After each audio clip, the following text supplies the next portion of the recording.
कि रूस का मुसाफिर तैयारा मशरिकी रूस के अमर रीजन में गिरकर तबाह हो गया है। तैयारे पर 50 मुसाफिर सवार थे। तैयारे का एयर ट्रैफिक कंट्रोल से राबता खत्म होने के बाद इलाके में तलाश शुरू की गई, जिसने तैयारे का मलबा तलाश कर लिया। रूसी खबरसां एजेंसी के मुताबिक हादसे में तमाम मुसाफिर हलाक हो गए हैं। रूस का मुसाफिर तैयारा मशरिकी रूस के अमर रीजन में गिरकर तबाह हो गया।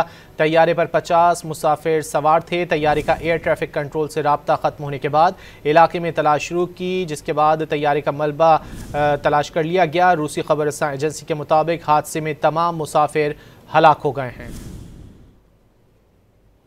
रूस का मुसाफिर तैयारा मशरिकी रूस के अमर रीजन में गिरकर तबाह हो गया है। तैयारे पर 50 मुसाफिर सवार थे।